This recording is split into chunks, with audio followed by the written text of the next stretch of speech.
Me parece que ahí están. Ahí estás. Bien,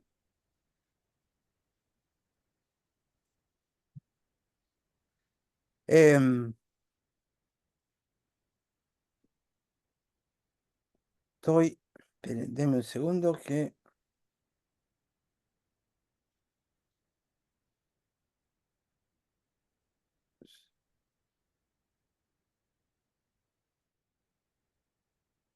estoy entrando en mi Biblia.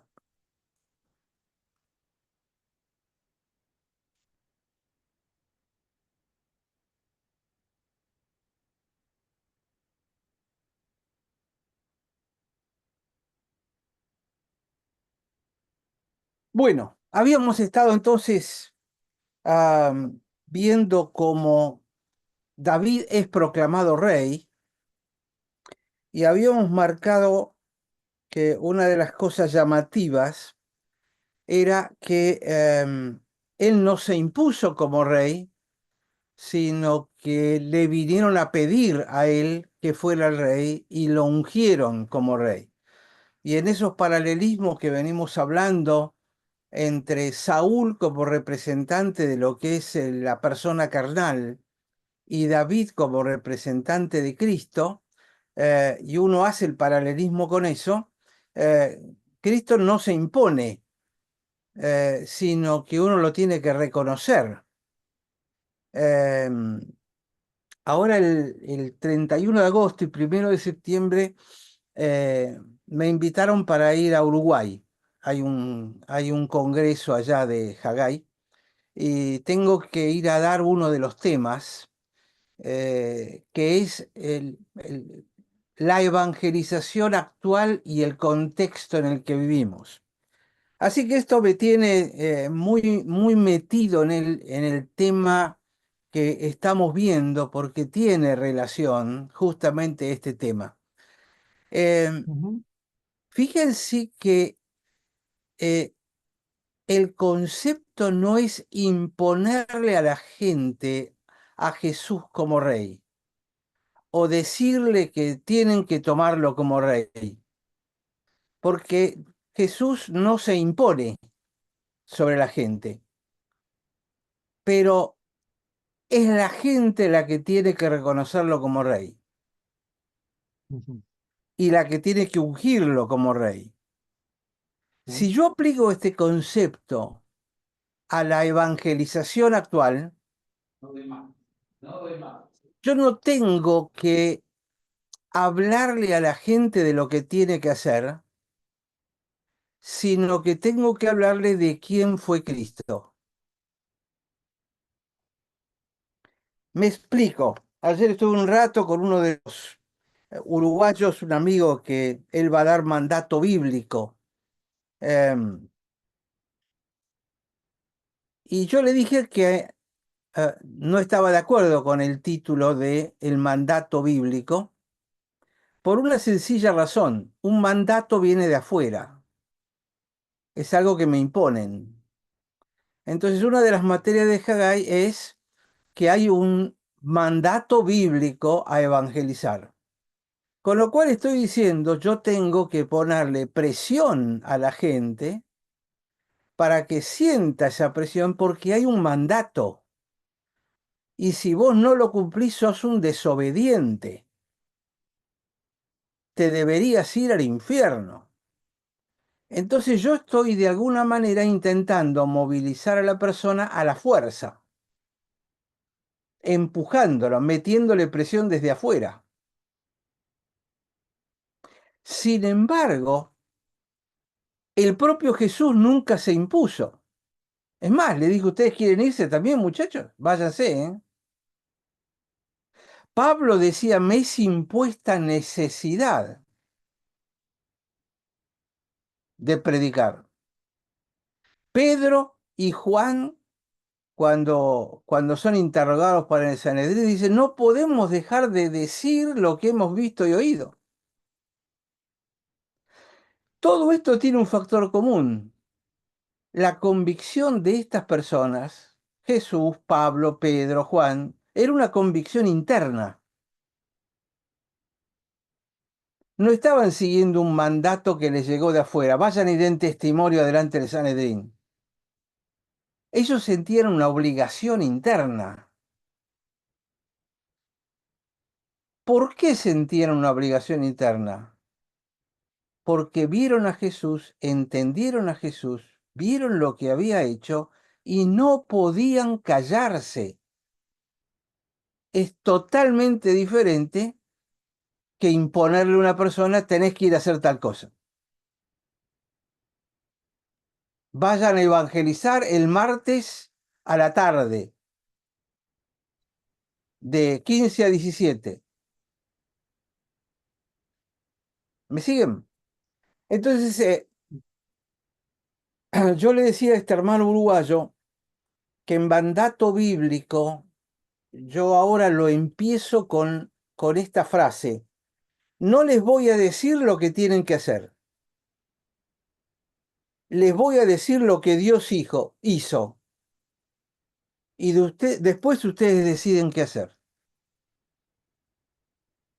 ¿Se entiende a dónde estoy apuntando? Ujú. Pero de alguna manera, si venimos a David, al ejemplo de David, para irnos al Antiguo Testamento, David, que es un representante de Cristo, está haciendo lo mismo. David nunca se impuso para que lo reconozcan como rey. Vinieron los Aldo, ancianos de Judá y lo reconocieron como rey y lo ungieron. Ahora Aldo, vinieron todos los ancianos de Israel y de Benjamín y lo ungieron y le pidieron que fuera rey. Porque Jesús no se impone. Jesús hace algo y la gente lo reconoce. Aldo, Sí, sí, también siempre en el Antiguo Testamento dice, delante de ti tienes la vida y la muerte, elige vida. Bueno, recién pienso elige vida, pero el deseo es que elijan vida. claro, pero en todo caso tienen que elegirlo después de Elegir, haber sí, considerado los factores. sí. Pregunta entonces, ¿en qué consiste la evangelización? ¿Cuál es el mensaje de la evangelización?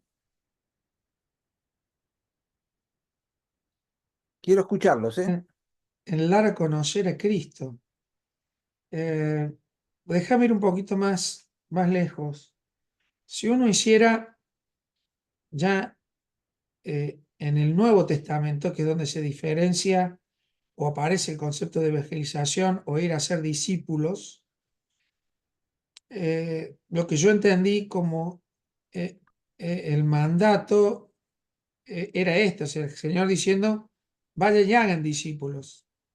Y ahora te estoy escuchando a vos decir, o interpreto es, bueno, ¿cuál es la forma? O vamos y lo imponemos, es como diciendo, vos no te mueves de acá hasta que no te entregue al Señor Jesús. Y eso también sería obra nuestra, de alguna manera, y no vivir lo que es la gracia, que es lo que hace la redención, para empezar. Pero a lo largo de la historia, estos primeros 3 siglos del cristianismo, después de la resurrección de Cristo y de los discípulos, yo le llamo transformando la historia, eh, nos vemos con tres siglos de persecución hasta que Constantino le da lugar a los cristianos, más allá de si fue bueno o malo eso. La forma en que se predicaba era ir y contar y enseñar, pero quiero destacar algo. Culturalmente, Aldo, en esos momentos, aun cuando Jesús está en la tierra, la gente buscaba un maestro a quien seguir, o sea, a quien reconocer un ideal de conducción de vida. Ese modelo se fue perdiendo y se fue después imponiendo no sé si la cultura, sino la brutalidad de los imperios, porque más allá de quién gobernaba, eran tan brutos un imperio como el otro. Aún los reinados, porque David no se impuso, pero cuando fue rey, después él bajó líneas como rey, ¿no? Que es lo que el Señor dijo, cuando tengan rey le va a pasar esto, el rey va a hacer esto con sus hijas, con sus bienes, con la guerra. Bien. Después, cuando se dispersó el Evangelio, o nos cristianizamos con la expansión hacia Europa, vino la Inquisición u otro tipo de imposición. El descubrimiento de América fue una conquista, no un descubrimiento, ¿no? Nos imponen un nuevo Dios, o sea, los aborígenes de acá le sacan su religión y por conquista, y si no te hago desaparecer de alguna manera, eh, que fue una brutalidad. Eh, yo creo que Perdón, todo, pero lo que sí, pasó en realidad es que los aborígenes lo aceptaron por afuera y mm, siguieron adorando a la Pachamama. bueno, Sigue adorando a y, la Pachamama. y hoy creo que toma más vigencia eso que nunca.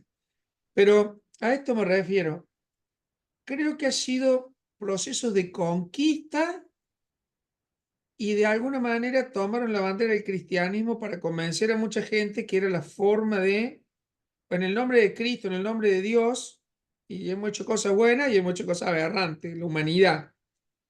Entonces, me parece que haciendo un análisis de estos 21 siglos posteriores a Cristo, ha habido mucho tema de imposición que lo único que nos ha hecho es formar religiones o formar culturas. Um, en Efesios claramente nos lleva al conocimiento de Cristo. ¿Qué es lo que te hace producir la renovación de la mente? Si no, es toda una batalla contra no mentir, no robar, no enojarse, no ser un amargo, cuidar la paz. O sea, esto es una batalla mucho más humana que espiritual. Y claro, tener razón lo que decía en esto de la imposición, pero me parece que es algo que culturalmente lo hemos entendido como que el infierno avanza y le tenemos que ir a pelear. Y ya para cerrar, porque me he extendido un montón, la gran pregunta cuando dice las puertas del infierno no prevalecerán contra la iglesia es, es ¿cuál es la puerta? Si es la puerta de la iglesia cerrada combatiendo que el infierno no avance, o es una puerta del infierno la cual la iglesia tiene que traspasar. Y en esos conceptos, espero haber entendido la diferencia entre dos puertas, ¿no? En ese concepto siempre se nos enseñó que vamos a ser valientes en el nombre de Jesús, a conquistar en el nombre de Jesús, y a veces usamos mal los ejemplos del Viejo Testamento, donde se hablaba de batalla de conquista de territorio, lo usamos para la conquista de almas, como un desafío. Yo eh, eh, que me cuesta más un evangelismo impuesto, porque no solo no lo entiendo así, sino que a mí no me nace esa forma, explicarlo, eh, y no me quiero hacer responsable de las decisiones ajenas, sino de acercarle a Cristo. Y hasta ahí, en ese yendo y haciendo discípulos, el que, el que se deja transformar por la gracia, bueno, lo edificaré con gusto porque es parte de la iglesia, pero tampoco puedo agarrar el cuello a nadie y si, si no, me pregunto, oro, Señor, ¿por qué no te ven? Pero bueno, no lo ven. ¿Será que el Espíritu Santo no hace algo con ellos? No sé por qué, se lo preguntaré más adelante, pero por el momento no me quiero hacer cargo de eso. Sí me hago cargo de mi responsabilidad de ir y predicar, pero bueno, no del resultado. Espero ver. Vos decís algo que tiene que ver cuando Jesús habla con Pedro. Pedro confiesa que Jesús es el Cristo, el Hijo del Dios viviente. Ujú, Jesús le dice, las puertas del Hades no prevalecerán contra la iglesia de Cristo. ujú, Y literalmente lo que está diciendo es, eh, el Hades es el lugar donde Satanás tiene prisioneros a los no creyentes desde el momento en que nace. Es decir, en teoría todo hombre que nace está prisionero dentro del Hades. Y a el Hades se lo concibe como una ciudad que tiene una puerta. Entonces están encerrados ahí prisioneros. Jesús dijo, yo he venido para poner en libertad a los que están en prisión. Los cautivos. Y cuando está diciendo, las puertas del Hades no prevalecerán, no le van a ganar a la iglesia de Cristo, está diciendo que es la iglesia de Cristo la que va a empujar, a abrir esas puertas y rescatar de adentro a aquellos que están prisioneros por Satanás desde que su nacimiento, por naturaleza. Ujú. Entonces es la iglesia la que entra a rescatarlos. ¿Y eso es un mandato? Pero el mandato es cómo los rescata. Es Bien. decir, no hay duda que hay que penetrar y meterse adentro del Hades para poder rescatarlos. El tema es cómo. Y ahí es donde entra Primera de Pedro 2:9, el tan famoso. Ustedes son una nación santa, pueblo adquirido por Dios. ¿Para qué? Para que anuncien las virtudes de los que los llamó de las De tinieblas aquel a que lo su llamó. luz admirable. Es Ujú. decir, para que anuncien a Cristo, que es el que te llama de adentro del Hades que está en tinieblas y le dice, vengan a la luz, que es Cristo. Entonces hay que mostrarle a la gente quién es Cristo. Cuando vean la luz, van a salir de la oscuridad y van a ir hacia la luz. El problema es que muchas veces no le presentamos a Cristo. Permítame decirle así, a Cristo luminoso. Le presentamos una religión. Mm. Justamente hoy estaba viendo Facebook y puse en mi Facebook una imagen que realmente me pareció bastante em, capaz de representar este mismo concepto. Em, a ver si lo tengo acá para que lo puedan ver. Ah, no sé si podrán llegar a verlo. No, no. Pero de todos modos está en inglés y dice así, recuerden cuándo fue que Jesús se volvió caucásico. ¿Cuándo fue que Jesús se volvió un hombre blanco? Dice, alguien debería mirar en eso. Porque el Jesús que predicamos es el Jesús caucásico, el Jesús blanco. Ujú. Yo recuerdo allá en Maui, nuestro instituto estaba ahí a 2 cuadras de la iglesia de Santa Teresa, una iglesia católica, muy linda, con un sacerdote realmente magnífico, un tipo que predicaba un evangelio muy puro. Pero lo que me llamó la atención la primera vez que entré es ver la cruz adelante de todo con Cristo colgando. Pero el Cristo que colgaba no es el Cristo que tenemos en nuestras iglesias, sino que era un Cristo hawaiano, Ujú. gordo, con ropa de hawaiano, con rasgo de hawaiano.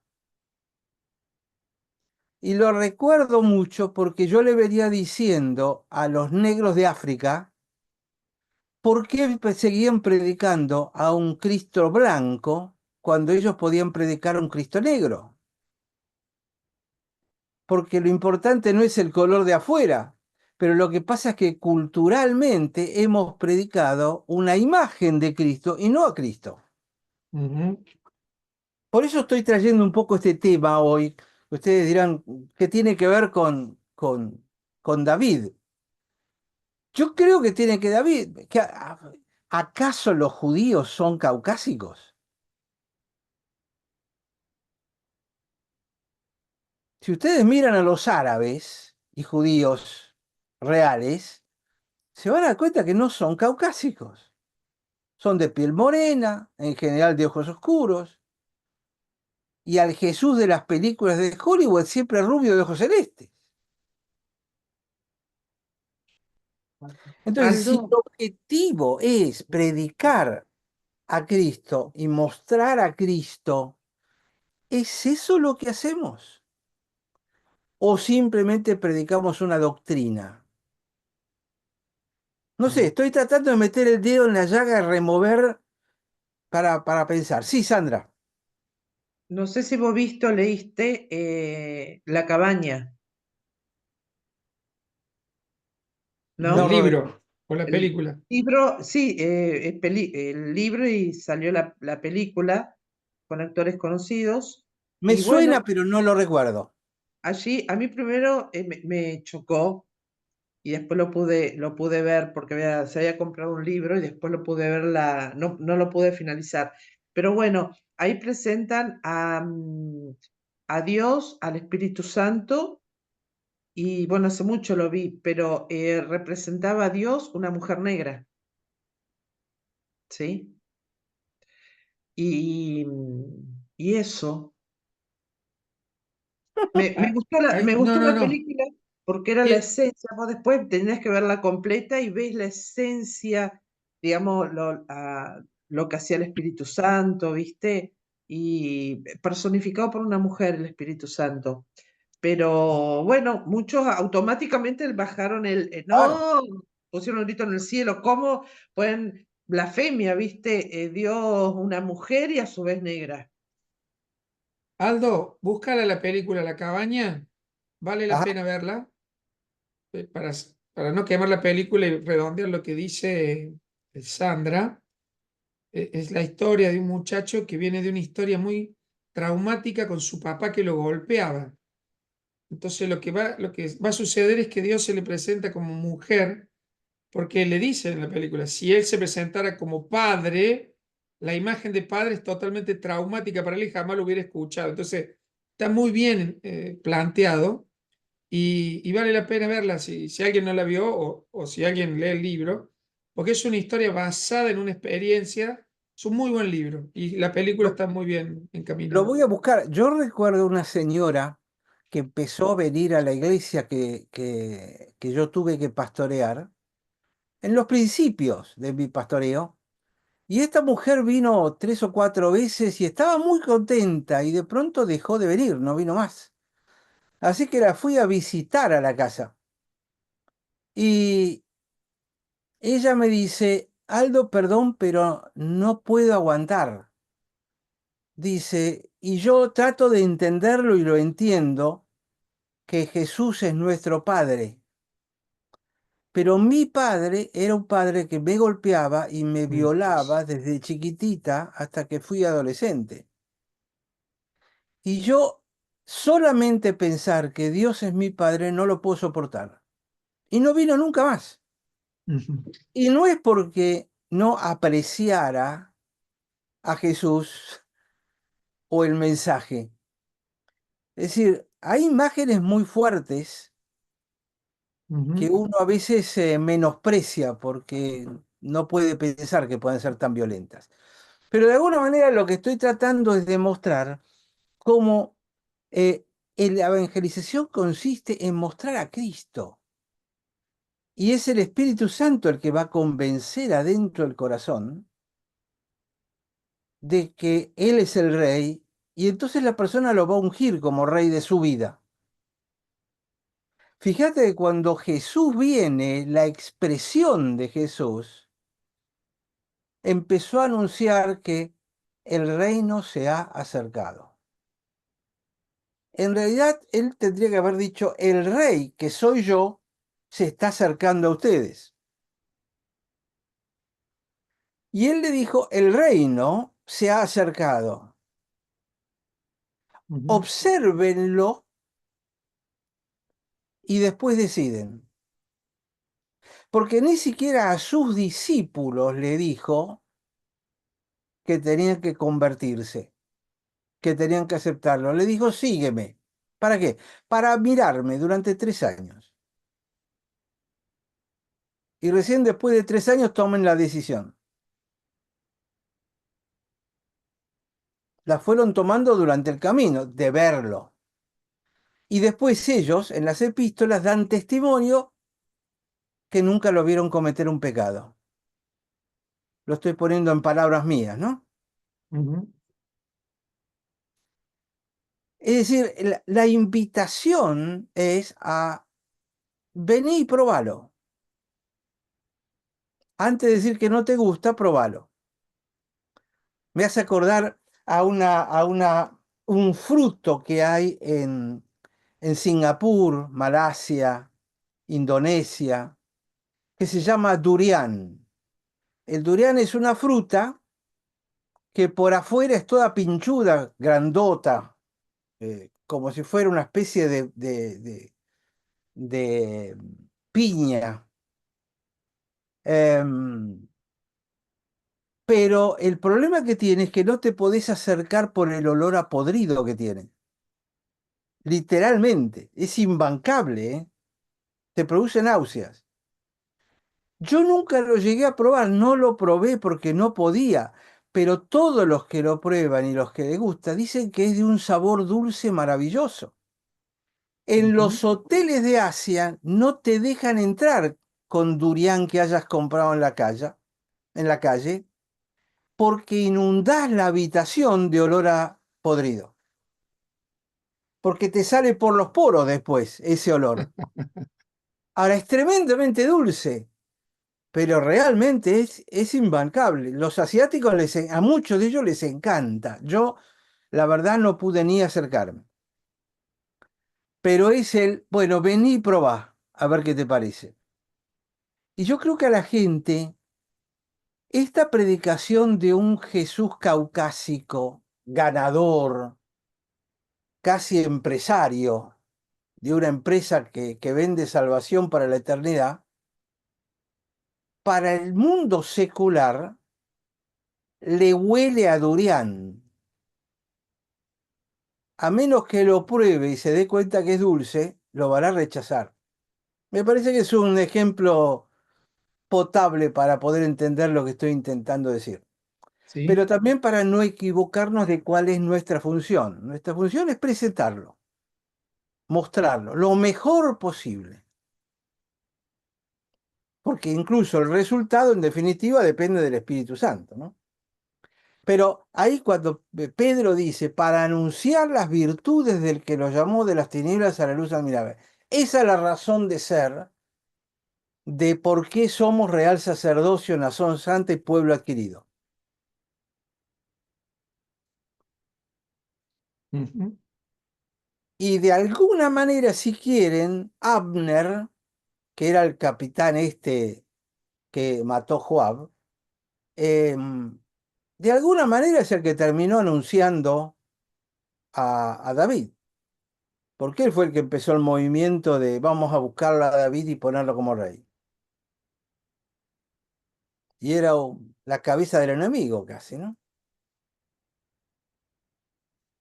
En cambio, Joab, que era el otro capitán que estaba al lado de David, no pudo conducirse con la misma ética que David. Es, digamos, es simbólico, ¿no? Los peores sí. enemigos a veces son los de adentro de la iglesia. Vos mirás a ciertos cristianos y decís, yo cristiano no quiero ser realmente. Me hago musulmán antes que eso.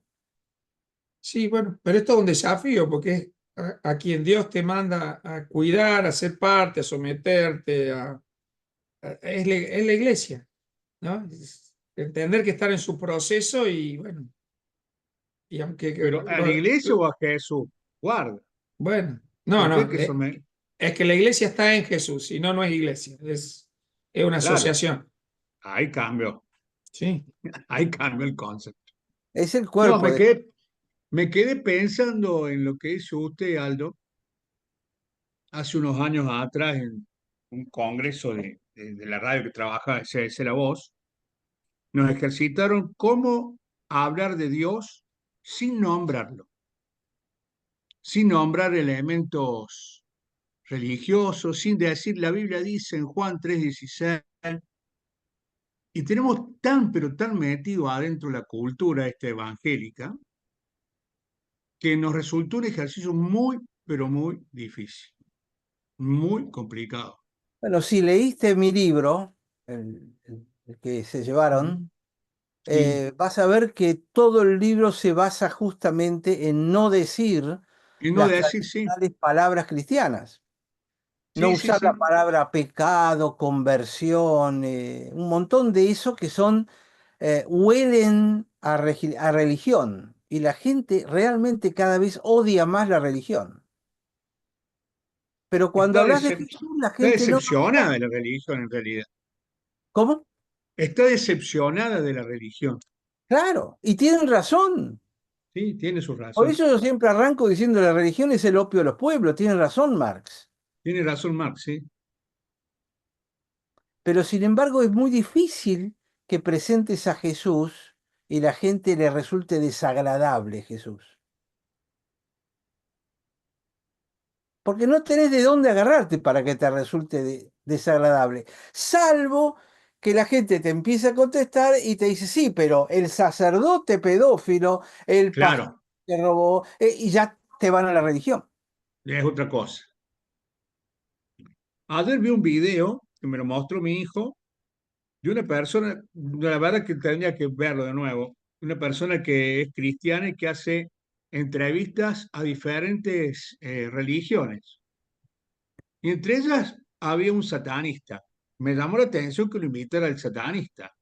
Y el satanista lo provocaba, decía, bueno, su Dios era Satanás y tenía 12.000 seguidores en su religión y más. Bueno, pasó el tiempo y pasa en el video de un año después. Un año después lo invita de nuevo y dice, he tenido un encuentro con Cristo.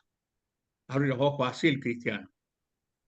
Dice, buscando lo espiritual, he tenido un encuentro con Jesús, dice, y fue asombroso sentir el amor que nunca había sentido en mi vida. No tenía de dónde agarrarme para rebatir que este Jesús no es real. Y quedamos impactados, porque es un tipo totalmente contrario y de una manera sobrenatural se le revela a Jesús y dice, no tuve dónde agarrarme, tengo que decir que es real. Y no hubo, usted acepta a Cristo, a veces la hacemos tan difícil algo, yo muchas veces la he Sí, hecho tan difícil, tan sí. complicada, que y yo he cometido el error muchas veces de invitar a la iglesia y no presentar a Cristo. Venite a la iglesia, pero no le hablaba de Jesús. Sí, lo invitamos a la iglesia. Yo siempre decía, la evangelización hay que hacerla fuera de la iglesia. Cuando la persona se interesó, ahí recién lo invitás a la comunidad. Pero generalmente lo que hacemos es traerlo a la iglesia Al revés. y Sí. ahí muchas veces lo que empieza a ver es más desanimante que estimulante. Porque empieza a ver conductas, actitudes, peleas, luchas, palabras. Y realmente es, la lucha de poderes, el nuevo las pesquisa inmediatamente. Es como el bebé en casa cuando te quedaste embarazada. Te lo descubre primero que el médico y que los análisis. Mm. Una estricta Hablando de eso, en perfecto. Chile se presentó la iglesia satánica para que sea reconocida como iglesia. ¿Ah, sí?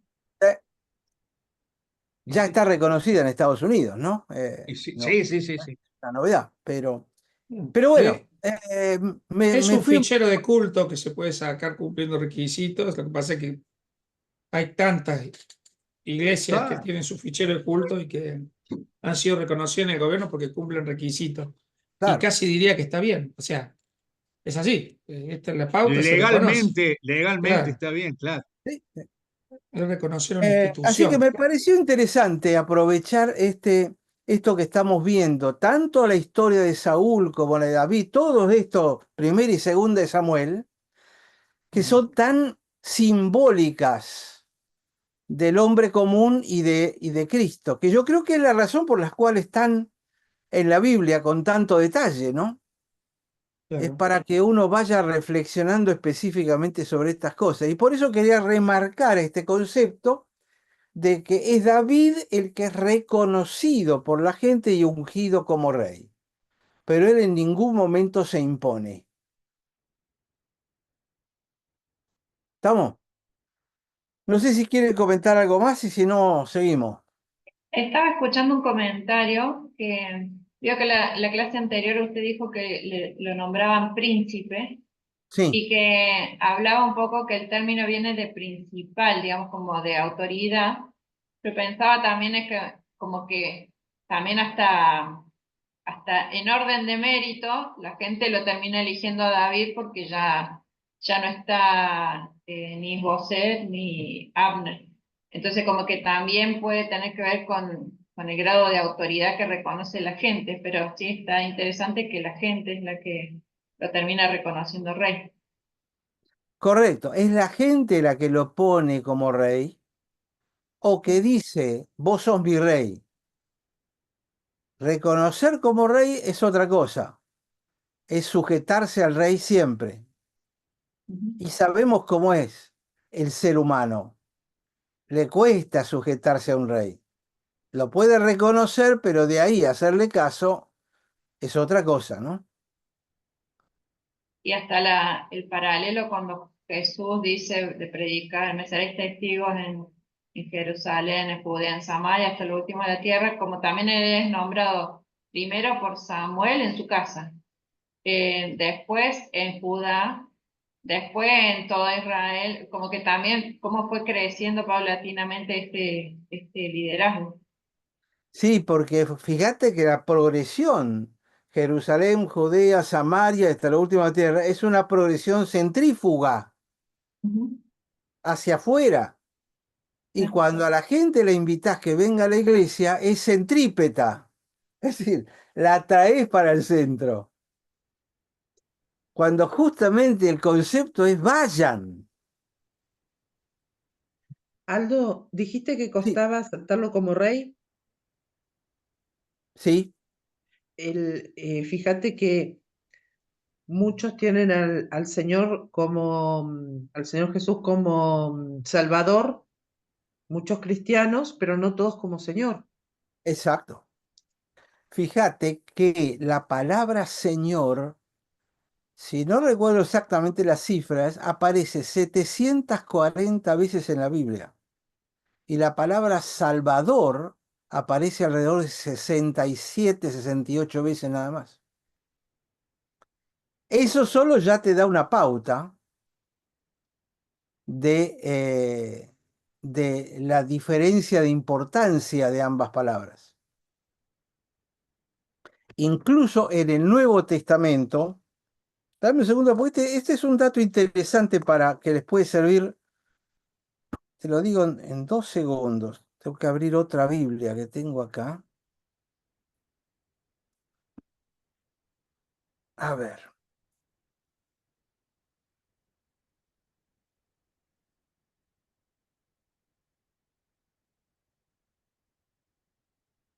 ver, Señor. La palabra Señor aparece 1450 veces en toda la Biblia.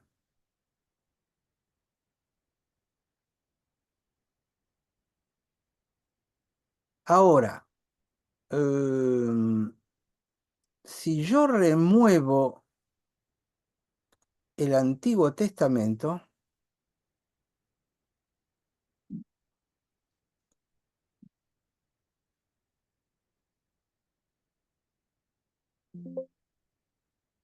ok, ahora, ¿Eh?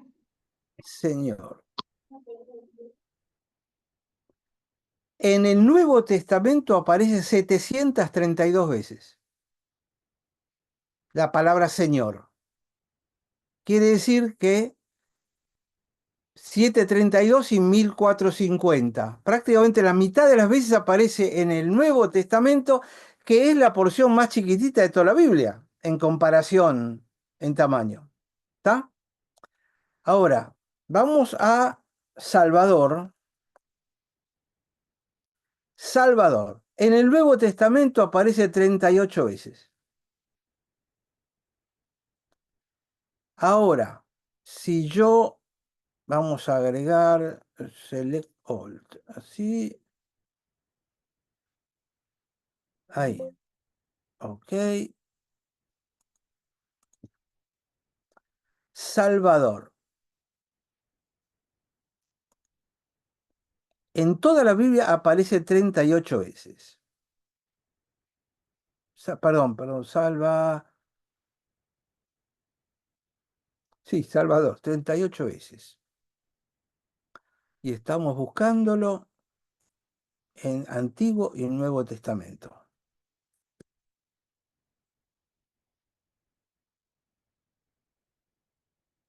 Y el Nuevo Testamento solo, Clear Old Testament. A ver, sacar todo, seleccionar Old Testament, select Old Testament. Ahí, ok. A ver ahora Salvador.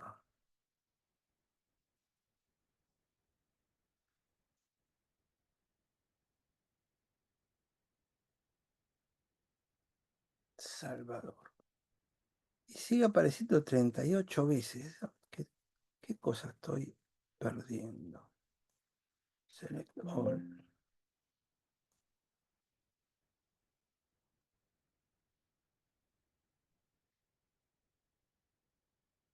No hay caso, 38 veces aparece palabra Salvador, nada más. Ahora, fíjate la diferencia bruta, ¿no? Me parece que es un poco para ejemplificar esto que decías, Sandra. Eh, ¿Y por qué es que predicamos tanto a Jesús Salvador y no predicamos a Jesús Señor? Porque aceptarlo como Salvador es bárbaro, no tiene desventajas, está todo a favor. Es como jugarle al caballo ganador, no perdés nada. Pero jugarle a Señor implica reconocer una cantidad de cosas que nos ponen aprietos. Y a su vez, predicarlo Salvador genera esa expectativa de que ahora todo sale bien, que también ha vendido mucho, y después viene la desilusión. Exactamente, exactamente. Sí, dame, funciona bárbaro. Bueno, yo te doy, pero también tenés que dar. Ah, bueno, ya apareces con todas tus demandas. Yo quiero que me den sin demandarme nada.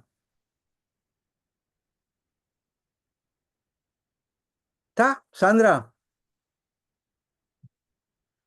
Bueno, entonces, habiendo tomado un ratito para irnos por las ramas, pero me parece que sigue siendo útil, porque lo que yo quiero es que lo vayamos leyendo con el pensamiento de fondo de David está simbolizando a Jesús, así como Saúl está simbolizando a los reyes del mundo, a los líderes del mundo, ¿no? Entonces,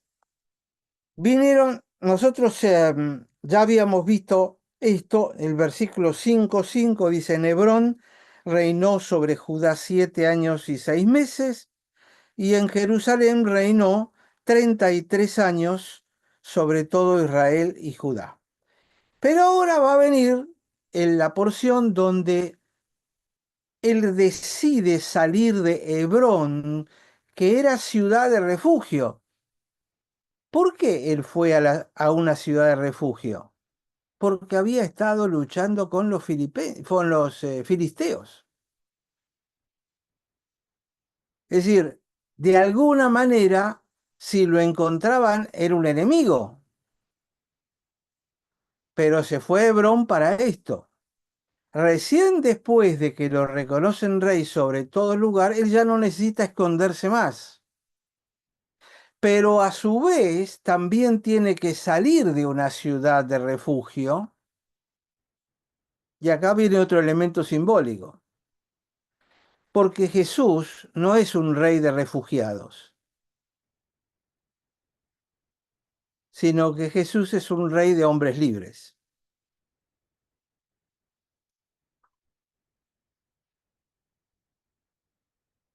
Aldo, redondeale un poco este tema, el de los refugiados y ¿a qué te referís? Vivir en Hebrón, si él hubiese seguido viviendo en Hebrón, que de paso es donde están enterrados hasta el día de hoy, por ejemplo, Abraham y Sara, y Josué, o Israel, están todos enterrados en Hebrón. Hay todo un monumento allí enorme con una mezquita. ah, en realidad es territorio palestino, es territorio de una mezquita y hay una sinagoga al lado donde están las tumbas de los patriarcas. Ujú, Pero él fue ahí porque de alguna manera estaba escapando. Había estado con los filisteos, lo rechazaron y se fue ahí. Pero ahora vienen, lo reconoce como rey, entonces ya no necesita refugiarse más. Pero a su vez necesita una ciudad que esté fortificada, porque ahora es el rey. Ahora tiene una responsabilidad.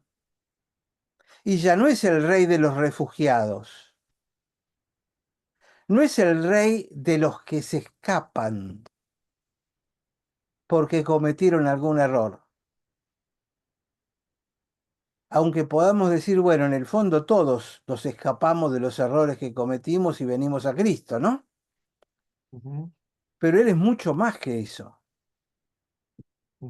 Él está en su aposento alto.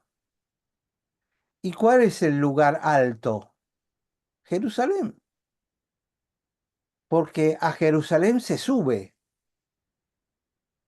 Los cánticos graduales de cualquier lugar de Israel, cuando van a Jerusalén, que dice subimos a Jerusalén, no dicen vamos a Jerusalén, porque allá están los 7 montes que rodean a Jerusalén. ujú. Entonces, el rey tiene que estar en lo alto. Pero resulta que esta ciudad no era una ciudad de los judíos, porque cuando Israel entró, no hizo lo que Dios le había mandado, que era destruir a todas las tribus y hacerse cargo de todo esto. Por eso hasta el día de hoy tienen que seguir sufriendo los temas que están sufriendo. Y la ciudad de Jerusalén era de los jebuseos, que era una tribu, y era una tribu que tenía una ciudad que había instalado sobre ese monte, sobre esa montaña, y estaba protegida por un muro alrededor. Y se Ujú. consideraba el muro casi inexpugnable y no se podía entrar. Además, la ciudad tenía el torrente del Gijón,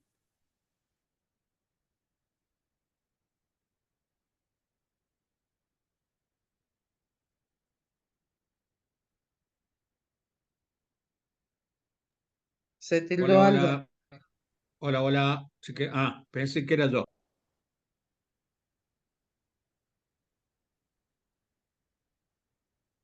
Bueno, Continúa José, te cómo escuchamos. no, Dice Argentina.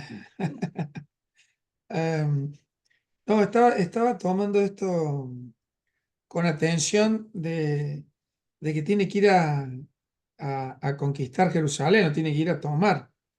Y pensaba en Jerusalén, en el Jerusalén actual, eh, que está cogobernado por, por 3 culturas, por 3 países, por 3 religiones. Entonces, es el lugar codiciado como lugar alto y antes ese lugar alto era el lugar fortificado, era lo que le daba protección al rey, ¿no? perdón, se me fue la internet y recién me volví a conectar. ¿Qué decías, José? No, no, seguí dando la clase yo, Aldo, con mucha... no. No. Adelante, Aldo, adelante. No, estaba hablando de que Jerusalén actualmente sigue siendo un lugar alto fortificado y hay 3 culturas, 3 países, 3 religiones, digamos, coexistiendo en ese lugar y todos peleándose por. Vos estabas diciendo justo que los jebuseos habían construido, y ya me vino rápido a la mente el templo, las mezquitas, todo lo que hay en Jerusalén, que son símbolos fuertes por los cuales los pueblos y las religiones están dispuestos a dar la vida por sostener ese territorio, no porque el territorio en sí sea tan importante, sino por la simbología cultural, histórico y religioso que hay en lo que está plantado ahí, ¿no? Exactamente, exactamente. Acuérdense cuando vino Abraham, Abraham 2000 años antes de Cristo, se encuentra con Melquisedec, porque Jerusalén estaba en el camino que unía, el Ujú. camino desde Egipto, pasaba por ahí, Camino Real se llamaba, e iba a la zona de Irak y después de Persia. Entonces, Jerusalén estaba puesta en un lugar de paso, pero protegida. Está en el centro del mundo de aquel entonces, con una fortaleza donde no se puede entrar si no te dejan entrar. Las puertas de la ciudad no les permiten entrar.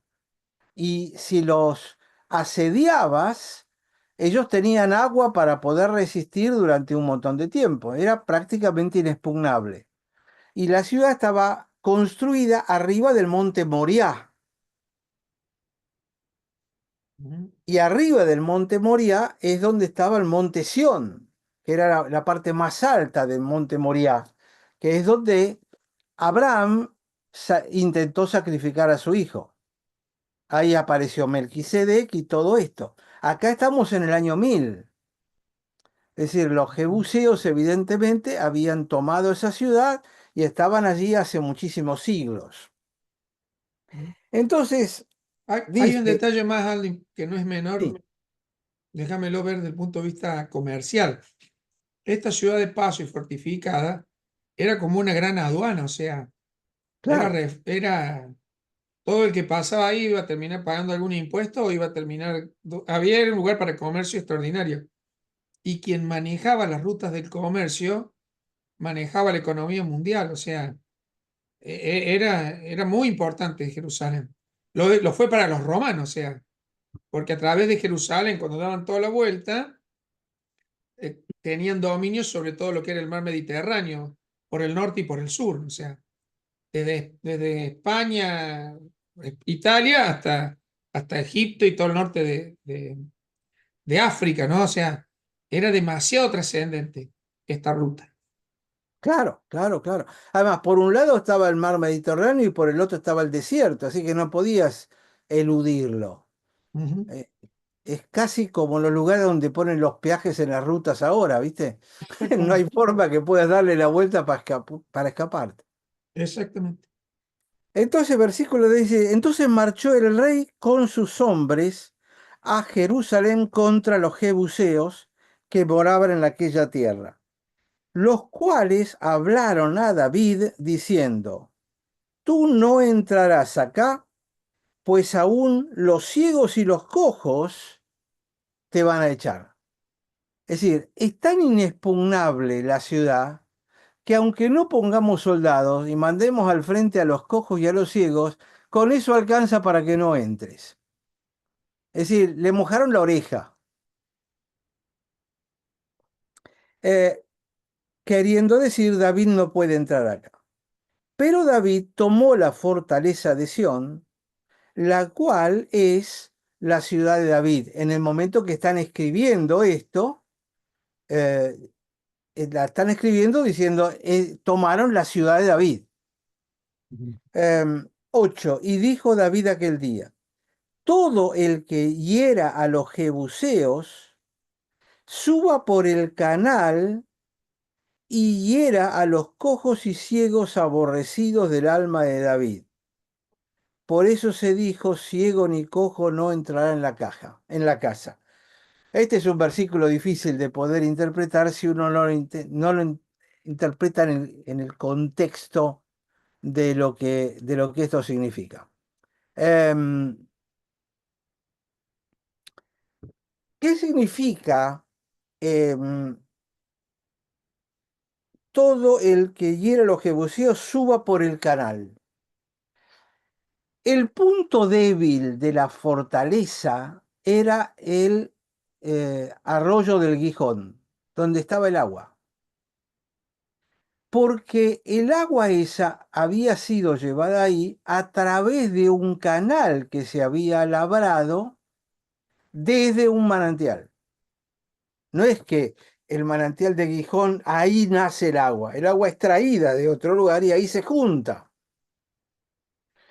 Pero a través de ese canal se podía entrar en forma retrógrada a la ciudad, adentro de la ciudad. Se podía atravesar los muros de referencia.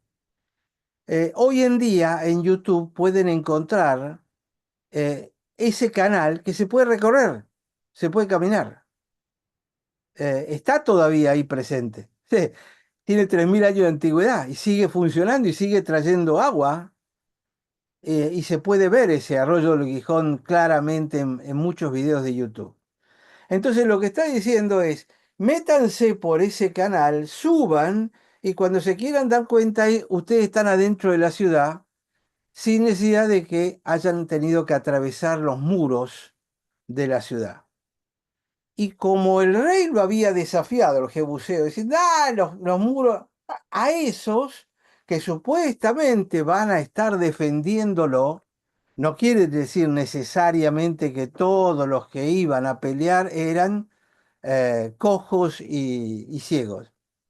Dice, y a esos que van a estar defendiendo, mátenlo a todos. Y ahí aparece entonces este dicho, ciego ni cojo no entrará en tu casa. Y acuérdense que esto después es recogido de alguna manera en tiempo de Jesús, porque él sanaba a los cojos y él sanaba a los ciegos. Cuando Jesús va por última vez a Jerusalén, llega a Jericó, ¿quién estaba pidiendo ayuda? Un ciego. Y él lo curó y le dijo, ahora seguime. Y el ciego lo siguió. Es decir, de alguna manera lo que se está representando es el Jesús Rey no tendrá ni cojos ni ciegos, porque le devolverá la vista a los ciegos y hará caminar a los que no puedan caminar. Que a mí me trae reminiscencias de Lucas 4, cuando él se presenta en la sinagoga y dice, yo he venido para poner en libertad, para que reciban la vista. ¿Se acuerdan? Todas esas promesas. Eh, Cuando claro, abre el rollo del libro de Isaías en el templo, sí. es exacto, exacto. Eh, eh, Esto, digamos que naturalmente uno no tendería a pensarlo, pero es en Lucas 4, si yo no recuerdo mal, ¿no?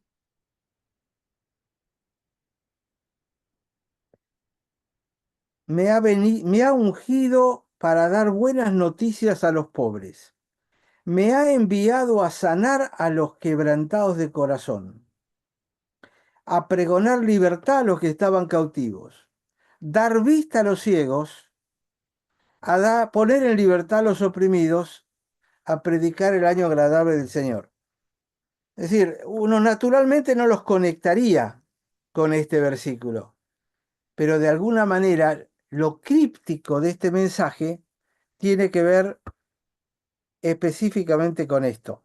El versículo 8, traducción literal, dice, y dijo David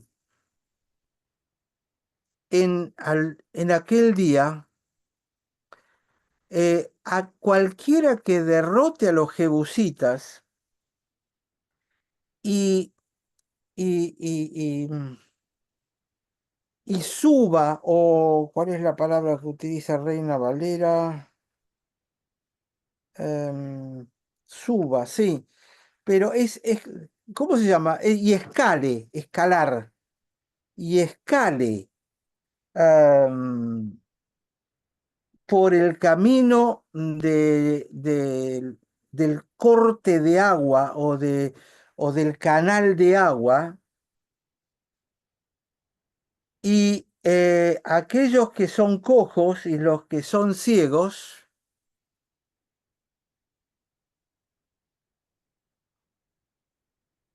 em, que son odiados por el alma.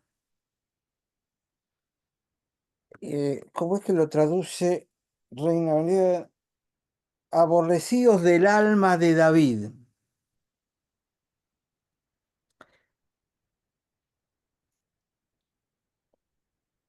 La palabra esta, odio,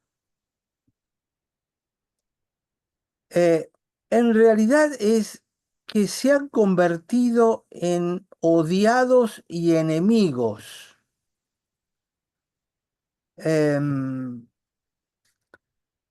Los jebuseos los habían puesto, estos son los que van a defender la ciudad. Por lo tanto, se convierten en enemigos de David.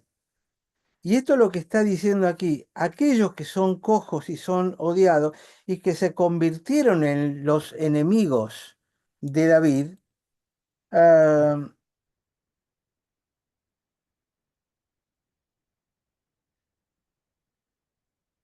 sobre ellos fue que dijeron entonces, los ciegos y los cojos no entrarán en su casa, sería la traducción literal. Y inmediatamente pasa, y David moró en la fortaleza.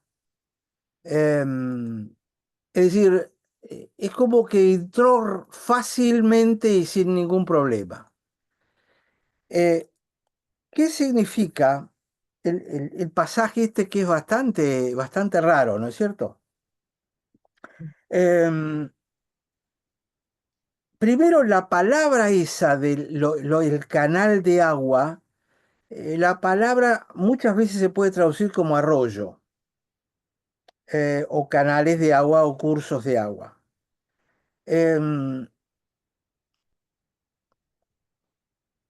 Esto de los cojos y los ciegos, aborrecidos por el alma de David, David ordena a los hombres que no le den cuartel.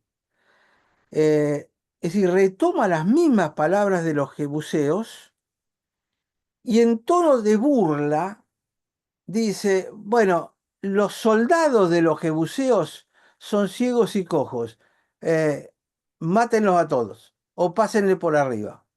Y ninguno del que se oponga a David va a entrar en su casa. Si pensamos en David, Jesús dice, ninguno de los que se oponga, que se convierta en enemigo, que le impida a David entrar en la ciudad de Jerusalén, que es su casa, cualquiera que se oponga a Jesús reine donde tiene que reinar, en Jerusalén, en el palacio de David y en lo que va a ser el templo de Jerusalén, se convierte en enemigo de este Dios. Entonces ahí empieza a tomar un poco de sentido este versículo, que es muy difícil porque es como que está muy comprimido todos los conceptos. Entonces, ¿qué significa que es aborrecido por el alma de David? Y acá tendríamos que leer que es aborrecido por el alma de Jesús. ¿A quién aborrece Jesús? Al que se le opone, al que intenta frenarlo. Y el principal es Satanás, que es el enemigo que está intentando desbancarlo a Jesús, ¿no?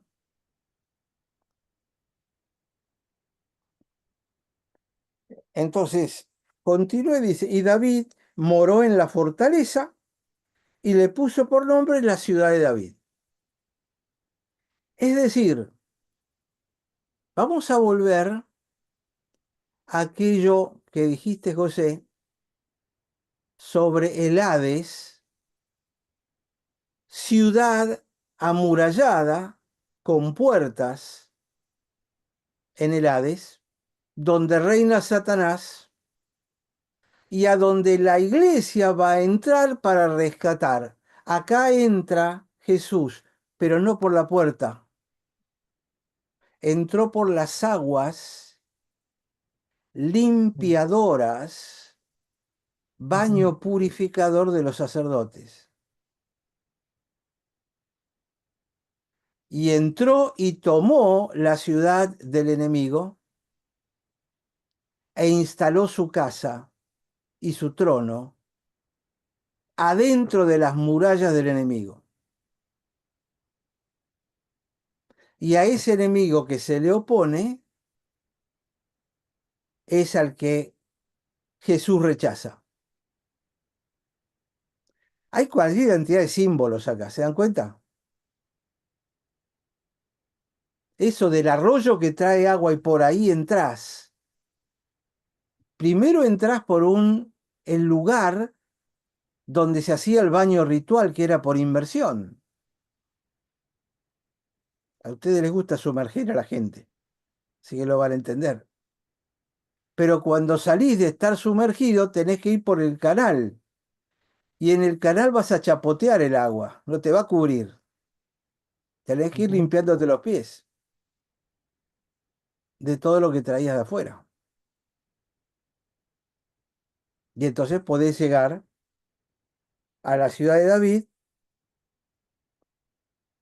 y dice, y edificó alrededor desde Milo hacia adentro, y David iba adelantando y engrandeciéndose, y Jehová, Dios de los ejércitos, estaba con él. Porque en realidad el que le da la victoria a David no son sus soldados, sino que es el Señor con sus ejércitos. Aldo, Dime. este pasaje pareciera que nos da a entender que de alguna manera David derrota a los jebuseos, pero buscando también, los jebuseos siguieron viviendo en Jerusalén, sometidos a David, pero no fueron exterminados de, de, de la ciudad de David, ¿sí? Sí, Tampoco dice el pasaje que los derrotó, simplemente que entraron y al que se oponga lo matan. ¿Bien? Eh, Quizá eso también es uno de los... por lo que los jebuseos eran la tribu cananita, que habitaban allá desde tiempos anteriores a Abraham. O sea, tienen 2000 años acá antes de habitar en este momento. Son ciudades exacto, organizadas, exacto. Antes de ir ¿no? a Omar, esperame un segundito. En Primera de Crónicas 11, Ujú. del 4 al 9, hay otro relato de este episodio que estamos viendo, para que tengamos la idea completa. Dice, Primera de Crónicas 11:4. Entonces se fue David con todo Israel a Jerusalén, la cual es Jebús, y los jebuseos habitaban en aquella tierra. Y los moradores de Jebús le dijeron a David, no entrarás acá. Pero David tomó la fortaleza de Sión, que es la ciudad de David. Y David había dicho, el que primero derrote a los jebuseos será cabeza y jefe. Entonces Joab, hijo de Sarvia, subió él primero y fue hecho jefe. David habitó en la fortaleza y por eso la llamaron la ciudad de David. Y edificó la ciudad alrededor, desde Milo hasta el muro, y Joab reparó el resto de la ciudad. Y David iba adelantando y creciendo, Jehová de los ejércitos estaba con él. Es el pasaje complementario que relata, digamos, eh, casi lo mismo, pero para uno tener una idea un poco más completa, ¿no? Te escuchamos, Omar. Hola, buenas tardes. O sea que Dios le dio la estrategia a David, para aclarar un poquito, porque medio que le pido que me aclare. Che, está todo muy fortificado, pero acá tenés el salvoconducto para ingresar tranquilo. Y Dios lo fortaleció y quedó otro. De repente, por lo que veo, dijeron, sí, estamos rodeados ya. A pesar de eso, David dijo, por lo que entendí a través tuyo, José, es que le dije, che, no nos matemos, cuidémoslo, no hagamos una matanza en la ciudad. ¿Es así? Es así, pero fíjate que la forma de conquistar la ciudad fortificada del enemigo, poder entrar y hacer eso y no matarlos a todos, porque algunos de ellos por ahí lo aceptaron a David como rey, es pasar primero por la purificación. A mí me parece que no es un detalle menor. La forma de conquistar es entrando por los canales de agua de la purificación. Porque el agua para purificaciones tiene que ser agua corriente, no agua estancada. Y por donde entraron los arroyos, el arroyo Gijón, es agua corriente. Hay que cambiar los bautisterios ahora, tengo que llevar al río primero acá en Córdoba. Exactamente. Poner un sistema de reciclado. Claro. Muy bien, Pero, muchas gracias. pero simbólicamente no es a la fuerza que uno toma el bastión enemigo, sino que el bastión enemigo se toma pasando primero por la purificación. A mí me parece que es una sutileza del lenguaje hebreo, pero que es una estrategia en el fondo, ¿no? Y es cierto, en ningún momento dice que los mata a todos. Es decir, los jebuseos estaban tranquilos porque estaban protegidos. Nunca se esperaron de golpe. Abren los ojos y tienen toda la ciudad llena de soldados de David. ¿Y estos por dónde entraron? Lo que quieras, pero ya está la ciudad tomada. Incluso fíjate que no se habla demasiado. No sé si en Primera Crónica se hablará algo más de matanzas, muertos, muertos de un lado, del otro. No veo que haya mucho de eso. Ah, Es más, cuando una ciudad está rodeada de murallas y uno dice, acá no van a entrar, uno no toma ni siquiera precauciones. No te contrata la empresa de Conseiser para poner un poco de protección. Porque acá no van a entrar, está muy fuerte todo. Y te agarran desprevenido. Y cuando están adentro, ya está. ujú. Y Jesús realmente fue purificado, volviendo a la semejanza con Jesús, cuando fue bautizado en las aguas, e inmediatamente después vino el bautismo de fuego con el Espíritu Santo, ¿no? Simultáneamente. Tremendo, eso, me encanta también. Fíjate que se purifica para después entrar en lucha con el enemigo, a quien vence. Pero primero se tuvo que purificar, lo cual tiene un montón de simbolismo. Pero incluso cuando Jesús ya sube hacia Jerusalén, acuérdense que estaba del otro lado del Jordán, que en ese tiempo final es cuando él cruza el Jordán, de alguna manera limpiándose, lo va a resucitar a Lázaro y ahí empieza todo el proceso final, en ese ascenso, ¿no? Sí, sí. Y para ir al templo de Jerusalén, todos los que vivían en el norte tenían que venir del otro lado del Jordán, es decir, que tenían que cruzar dos veces el Jordán, uno de oeste a este y la otra vez de este a oeste, ahí por donde está Jericó. Son todos simbolismos que yo creo que suman a todo este tema. Ujú. Entonces, toma este lugar eh, e inmediatamente pasa, segunda Samuel, al versículo 11, dice, entonces Hiram, rey de Tiro, envió embajadores a David y madera de cedro, y carpinteros, y canteros para los muros, los cuales edificaron la casa de David.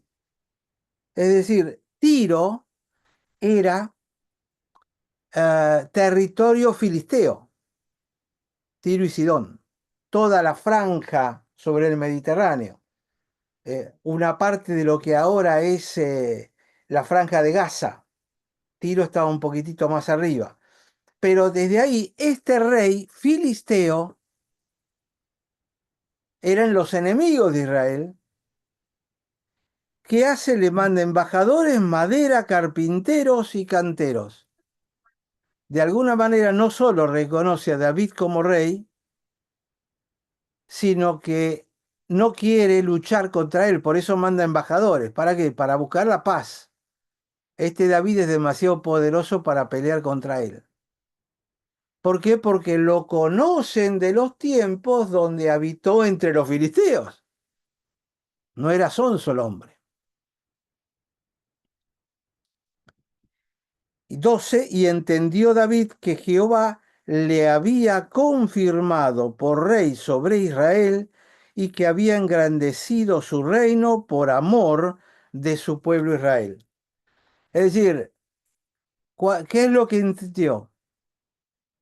Pude tomar Jerusalén, no hubo pérdida de vidas, acá estoy en paz con los jebuseos, con Israel, con Benjamín, con todo Judá, y también con mis enemigos filisteos, muestra de lo cual es este rey Hiram, que le manda un embajador y le manda regalos y todo esto. Es decir, de alguna manera, David se convierte en el rey de la ciudad de la paz.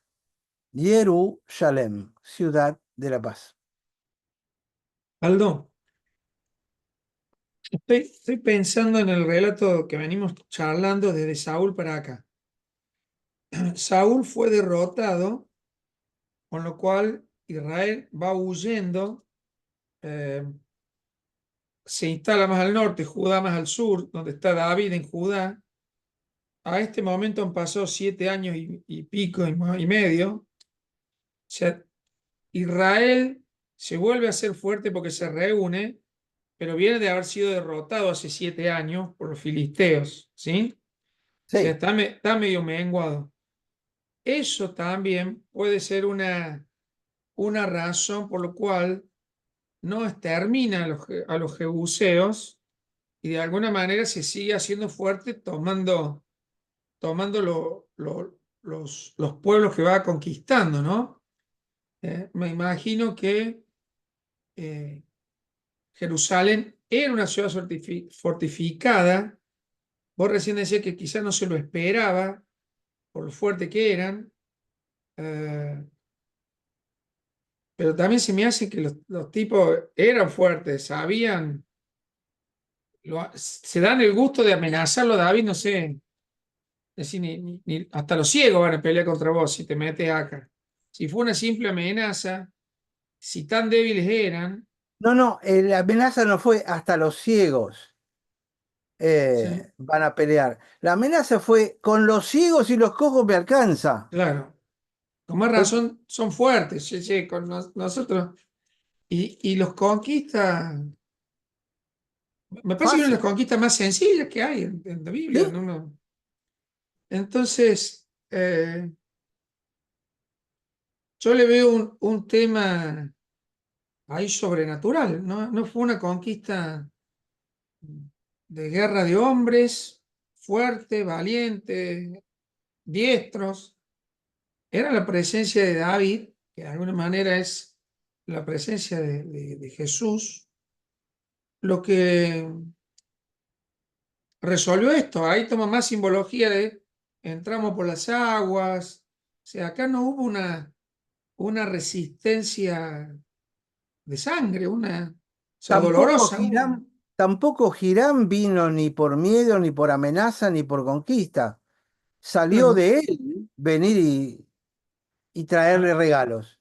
hay un reconocimiento eh, importante. Me hace pensar cuando la gente se acercaba a Jesús y le traía cosas. O sea, el pibe que tiene los panes y los peces, lo fue a ver, y lo tiene y podría salir corriendo y decir, "Esta es mi comida", y lo pone a disposición. Es como mucha simbología Sí, que sí. cobra Por vida. eso el versículo 12 dice, y entendió David que Jehová le había confirmado por rey sobre Israel. Ujú. ¿Cómo lo entendió? Sí. Por lo que estás diciendo.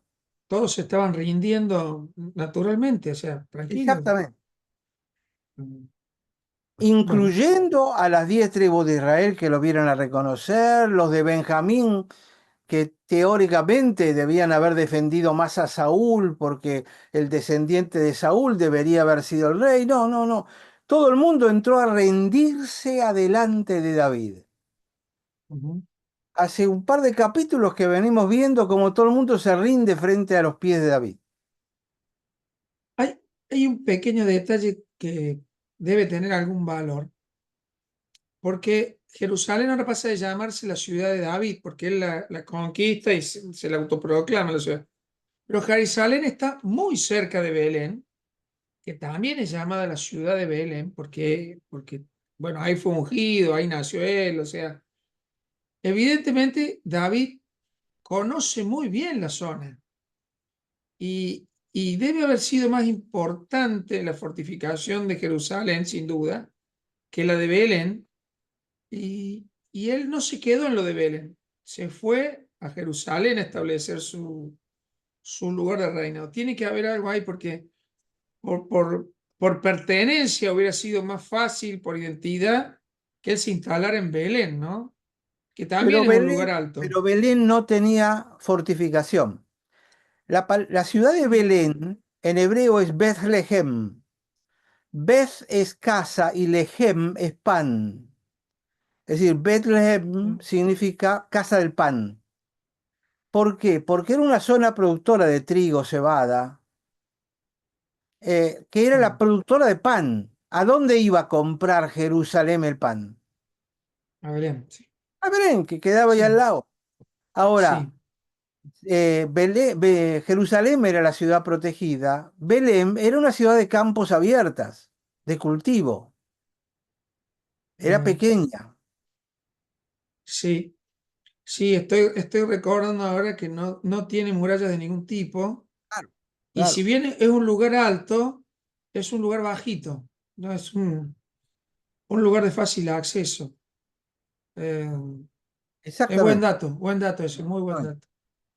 Ahora, fíjate solamente para terminar hoy, que ni bien los cristianos nos sentimos a salvo y tranquilos, fíjate versículo 13 al 16, y tomó David más concubinas y más mujeres en Jerusalén, y después que vino de Hebrón le nacieron más hijos e hijas.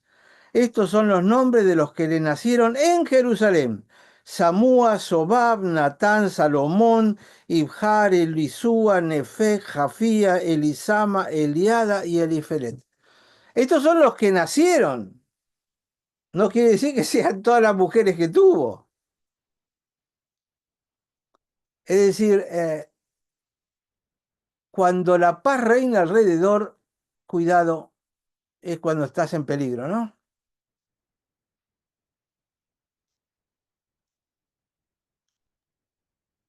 Cuando uno se siente poderoso, Agarrate, ah, Catalina, dice el refrán. mm,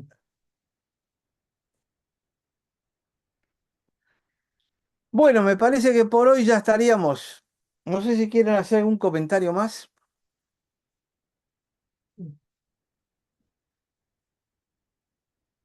sí. Me Me sigue hace acordar a un versículo que es posterior, ¿no? Que es, no es con ejército ni con espada, más con tu Santo Espíritu, ¿no? Y también a veces el pasar por las aguas tiene un poco que ver con la figura del Espíritu, ¿no? Y que por ahí también es simbólico en esto, ¿no? En la humillación, en como un pasar para un nuevo nacimiento, ¿no? Es una nueva etapa. Es como decir, entré por el espíritu. a la ciudad y la conquisté. Ujú. Correcto, correcto. A mí me sigue sorprendiendo eh,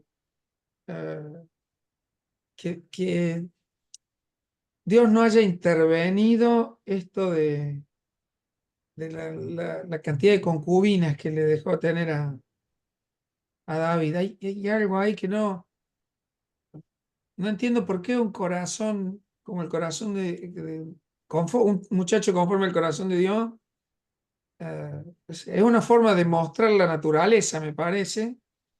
eh, pero bueno, por ahí uno tiene el concepto cultural de que Claro, es Dios la debió cultura. intervenir ahí, no se lo permita, dale un correctivo. Pero es De la hecho, cultura, cosa.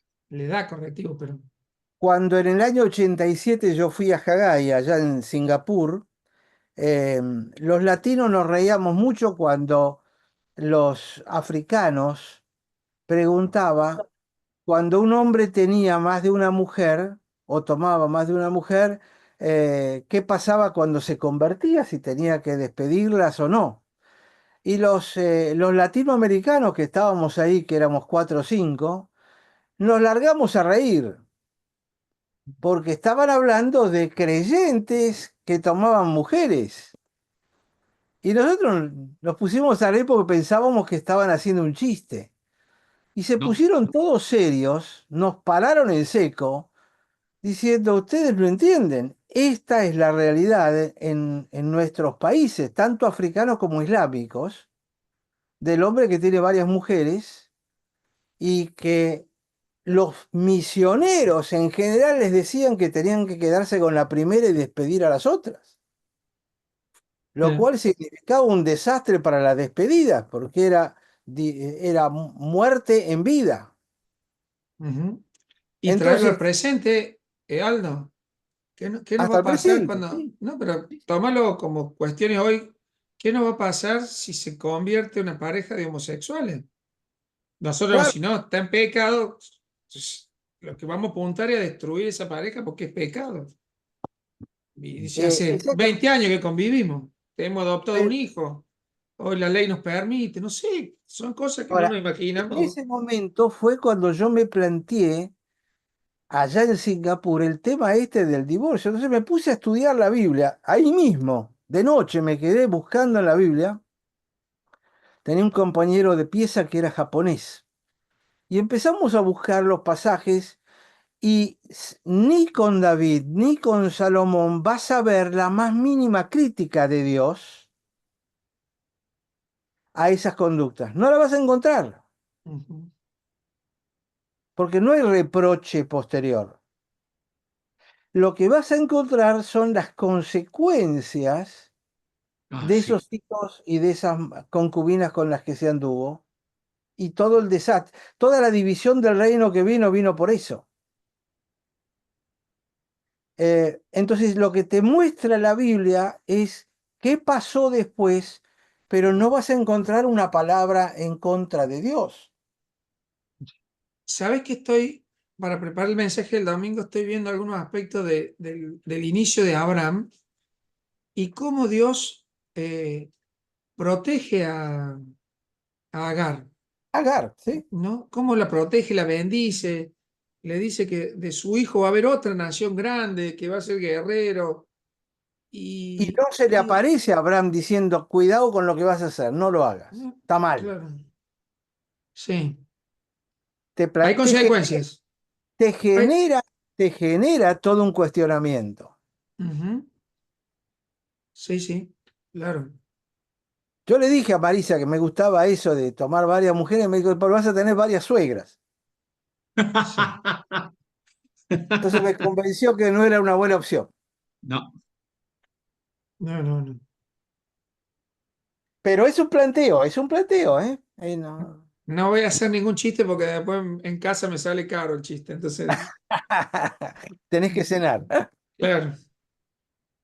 Bueno, Bueno, gente, muy bien. Gracias, Aldo. les mando un cariño grandote. muchas Cariños, gracias, Aldo. familia. Un abrazo grande. Chao, Chau, chao. chau. Perdón, no Gracias. sé por qué se está cortando, no sé por qué se está cortando la imagen.